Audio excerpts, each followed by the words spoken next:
Assalamualaikum warahmatullahi wabarakatuh. Saya dan 5 teman saya akan mempresentasikan kembali materi tentang sejarah diplomasi. Terima kasih. Beberapa pengertian dari diplomasi. Yang pertama, according to Harold Nicolson, 2005, the process and machinery by which negotiation is carried out. Yang berarti proses atau mekanisme bagaimana negosiasi dijalankan oleh dua atau bahkan lebih dari dua negara untuk mencapai satu tujuan yang sama. Yang kedua, according to Henry Kissinger, 2013, diplomasi is adapting differences through negotiation. Yang berarti diplomasi adalah beradaptasi dengan perbedaan melalui negosiasi. Jadi karena pastinya ada beberapa pihak, pastinya akan ada perbedaan. Jadi dari perbedaan itu masing-masing pihak akan beradaptasi dengan perbedaan agar mereka bisa mencapai satu tujuan yang sama dan diterima oleh semua pihak. Dan yang ketiga adalah according to Thomas Selling 2008, diplomasi is bargaining that seeks better outcome than other alternative. Yang berarti diplomasi adalah tawar-menawar yang menginginkan hasil yang memuaskan dibanding alternatif yang lain. Mana alternatif yang lain? Jadi dilakukannya tawar-menawar atau negosiasi ini untuk menghasilkan hasil yang memuaskan untuk semua belah pihak, karena tidak diinginkan adanya solusi untuk berperang, karena berperang malah akan membuat suasana atau case menjadi lebih buruk dan bukan merupakan solusi yang baik. Dan yang terakhir, negosiasi merupakan bagian yang paling penting dari diplomasi. Bukan hanya untuk mencapai kesepakatan antar negara, tetapi negosiasi juga sering ditemukan pada daily life atau kehidupan sehari-hari. Karena pada kehidupan sehari-hari, kita pastinya tentu membutuhkan negosiasi untuk mendapatkan sesuatu yang kita inginkan dengan melalui kesepakatan-kesepakatan tertentu. Aktor diplomasi. Aktor ini memiliki dua bagian, yaitu tradisional dan kontemporer. Namun mereka terbagi lagi dalam beberapa bagian. Dalam tradisional, di sini dapat bagian tersendiri, yaitu state. Aktor state merupakan pemeran diplomasi terlama di dunia. Karena bentuknya dari city-state sampai dewasa ini merupakan realm yang digeluti oleh negara, dan negara melakukan diplomasi melalui Kementerian Luar Negeri mereka. Lalu, state juga merupakan aktor formal yang membuat perjanjian internasional dan lain-lain. Tetapi tak kalah penting, di sini terdapat juga aktor kontemporer sekarang seperti NGO. Sekarang banyak non-government organization yang non-profit, tidak mempunyai kepentingan dari negara, namun mereka bisa memfunded apabila ada sesuatu yang berhubungan dengan kepentingan negara. Lalu, international organization mempunyai banyak peranan tetapi berbeda dengan NGO, karena ini dibuat oleh negara untuk mencapai kepentingan negara. Selanjutnya, ada MNC. MNC ini seperti kongsi dagang, kita saling membutuhkan saat mereka ingin masuk ke Indonesia. Mereka bisa menciptakan lapangan kerja, tetapi dengan syarat-syarat tertentu. Yang terakhir ada eminent person. Di sini merupakan selebriti yang mempunyai peranan untuk menarik minat masyarakat sehingga mereka dapat menyampaikan isu-isu yang harus di-aware oleh masyarakat. Tugas-tugas dari seorang diplomat yang wajib dilaksanakan diplomat yaitu ada 5. Yang pertama adalah representing, protecting, negotiating, promoting, dan reporting. Representing yaitu mempresenting negara kita di luar negeri untuk mengikuti acara-acara kenegaraan di luar negeri. Yang kedua adalah protecting.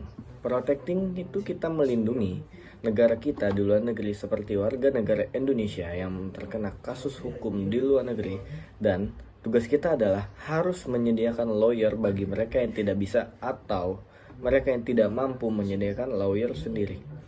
Yang ketiga, ada negotiating. Negotiating itu mempunyai peranan untuk menegosiasikan peraturan-peraturan yang menurut mereka kurang berkenan, maka mereka ingin mendapatkan perjanjian yang lebih menguntungkan. Yang keempat itu adalah promoting.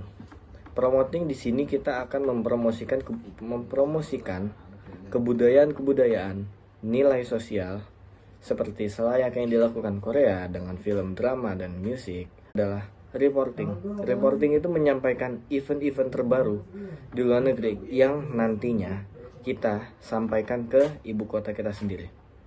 5 tugas wajib diplomat tersebut terdapat dalam Vienna Convention on Diplomatic Relations 1961 bagian ketiga. Pada selanjutnya, saya akan membahas mengenai The Chronicle of Diplomacy. Yang pertama ada Peloponnesian War. Peloponnesian War adalah perang antara Sparta dengan Athena, perang antara dua city-states yang sangat kuat.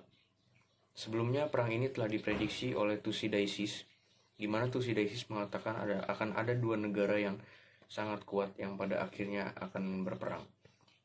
Dan prediksi tersebut benar, dan perang ini terjadi merupakan karena ekspansi wilayah yang dilakukan oleh keduanya.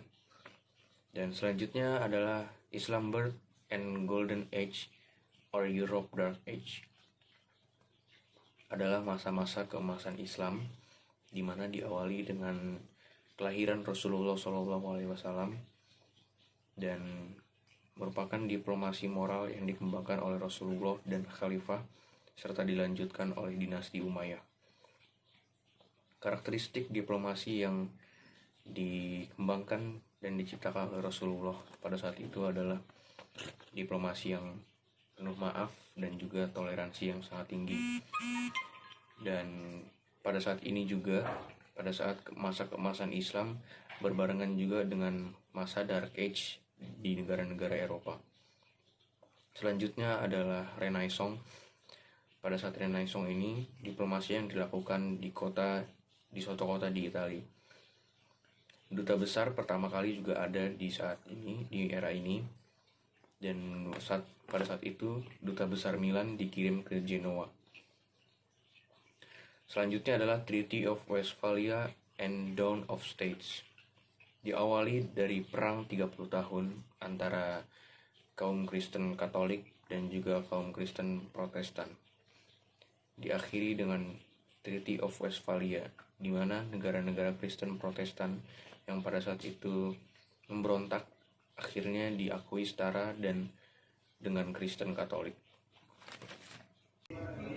World War 1 dan 2 atau Perang Dunia I dan Perang Dunia Kedua itu merupakan saat bangkitnya rasa nasionalisme setelah masa-masa kerajaan. Rasa nasionalisme itu bangkit untuk membela negara, serta adanya juga kemunculan tokoh-tokoh politik seperti Adolf Hitler yang membangun rasa patriotisme.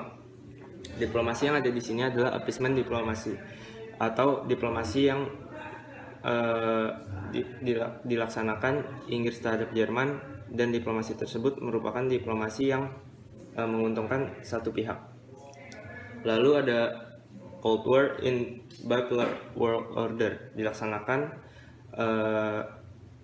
oleh Amerika Serikat kepada Uni Soviet untuk mencegah komunisme menyebar. Di sini peperangan dilaksanakan oleh proksi masing-masing antar negara Amerika dan Uni Soviet. Lalu ada globalization and human right, lebih ke arah ekonomi, liberalisme, dan demokrasi yang menjadi pembukaan pasar kepada Amerika Serikat dan dunia.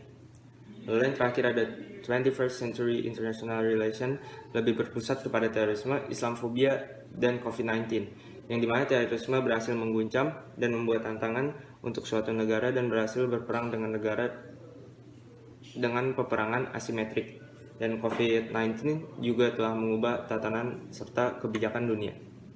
Krisis manajemen. Jadi krisis manajemen secara teori adalah identifikasi suatu ancaman terhadap suatu organisasi atau suatu negara dan metode-metode yang digunakan oleh negara tersebut untuk menghadapi krisis ini.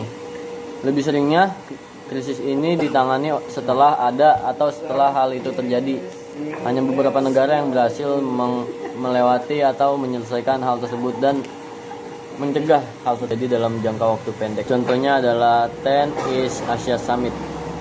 Jadi diplomasi menjadi salah satu cara yang bisa dirubah metodenya sesuai dengan kondisi krisis ekonomi tersebut, sesuai dengan masa yang terjadi seperti yang terjadi COVID-19 saat ini. Pasti negara-negara yang mengalami krisis manajemen ekonomi melakukan diplomasi melalui Zoom meeting contohnya. Oke, itu dia.